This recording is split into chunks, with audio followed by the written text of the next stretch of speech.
let's get to the people. Later in the hour, I want to play some audio for you. Morning show, Cookies and Stoney, because for whatever reason, John didn't. How about that? No Wolverine showed up to work today. Sparty Radio leads the charge. You would figure they would just be chomping at the bit. Or they're both still hammered. I don't know.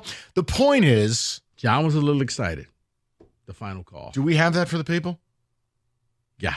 Do that, and then I'll go to the callers. I just, the people deserve to hear this. But yeah, I thought that they would. I thought they would have been lining up, hungover, whatever.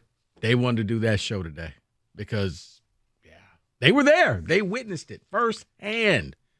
Doug told you, you're going to Houston. You've won it all. Not yet, but you may as well. It's a formality. You just keep on doubting UW, man, buddy. You better have a pine box ready to lay down in. Hey, David, do we have it or no? I thought. How do we not have it? The morning show had it. It. Oh. Oh, here it is. I'm sorry. No, that's not not yesterday's date. Yeah. I'll find it. People, I have lied to you. So let's go to the calls, and I'm sorry. Nate is up next, 97.1. Nate, what's going on, buddy? How's it going, gentlemen? Good, man. So I want to talk about the Lions real quick. So I think if you look at in a vacuum that final play, right, the third to last play, but the play that really screwed the Lions over, you can say, yes, that lost the Lions the game. But I'm a firm believer, and you should never let the game be – you could do stuff before that doesn't allow the game to get to that point.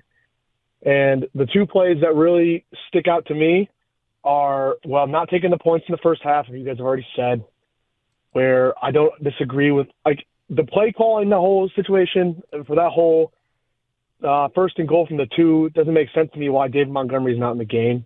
Yeah, I don't know why that's been a thing all year. It seems like when they had Gibbs and shotgun trying to push him in, and then Derek Barnes with that sorry excuse of a tackle or an attempt, which would have resulted in a safety that ended up being a 97-yard touchdown pass. Yeah, we talked about it earlier. I think Barnes, he didn't want the roughing the passer. And that's what's in a lot of defensive players' minds now when they go to hit a quarterback. I can't hit him too low. I don't want to hit him too hard. And I don't want this to turn into a 15-yard penalty. But because he was not as aggressive as he should have been, they got lucky. And he hits Lamb, and Lamb takes it all the way in. But, yeah, it's the end of the game, though.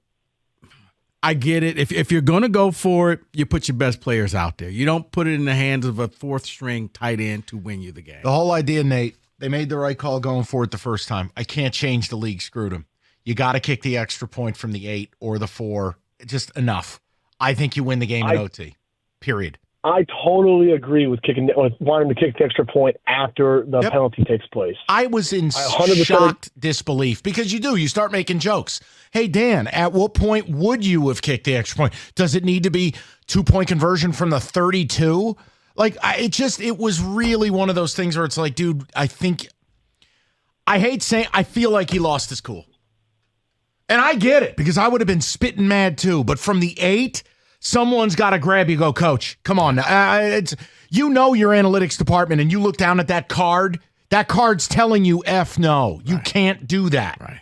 And I think they win it in overtime. I really do. Yeah, and if you do, that's when you put your best players out there. Why does it keep happening to this team? Why?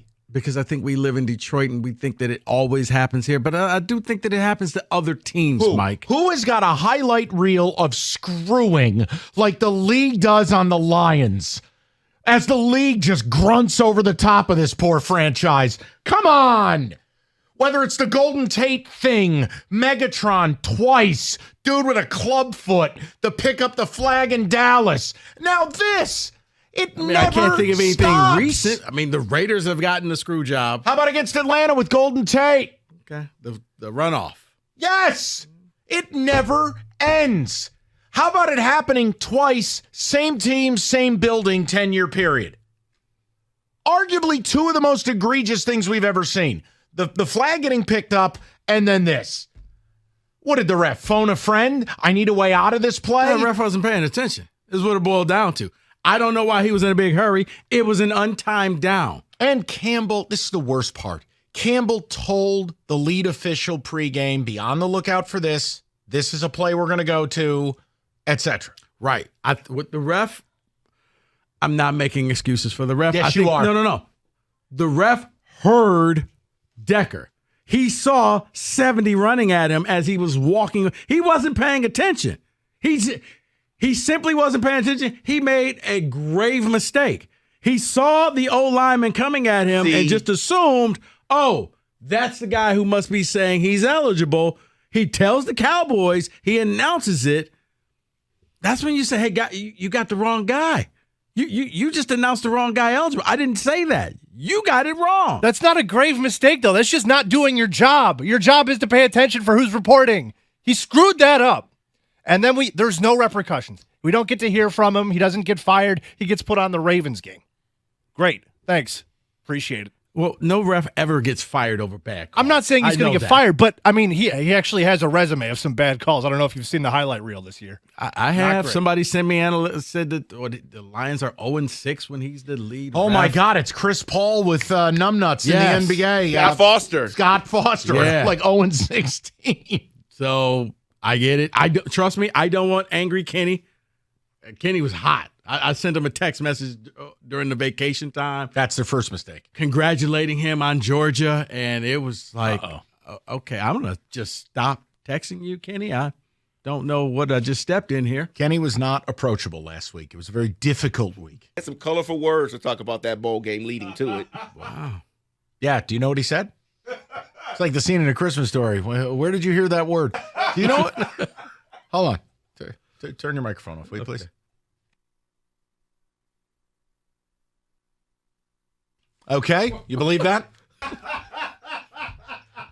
Get Evan to go ahead and blur out your mouth on the camera. I couldn't believe he said that's what he wanted Georgia to do. He wanted them to show their whole do. I go, unbelievable. Unbelievable. I go, how did you even arrive at that sentence?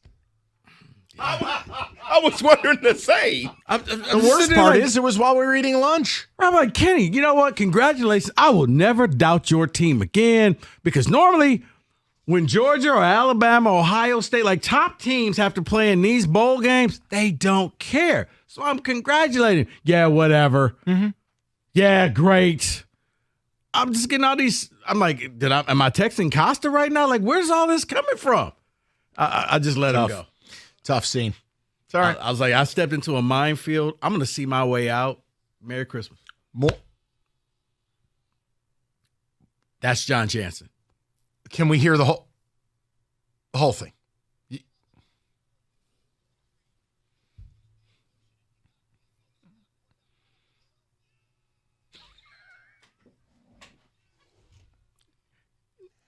And 9 months later, John Jr. was born.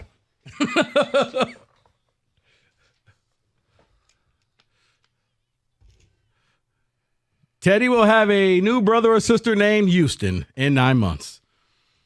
I could say something, but too early in the year for me to get in trouble. Houston, baby Houston.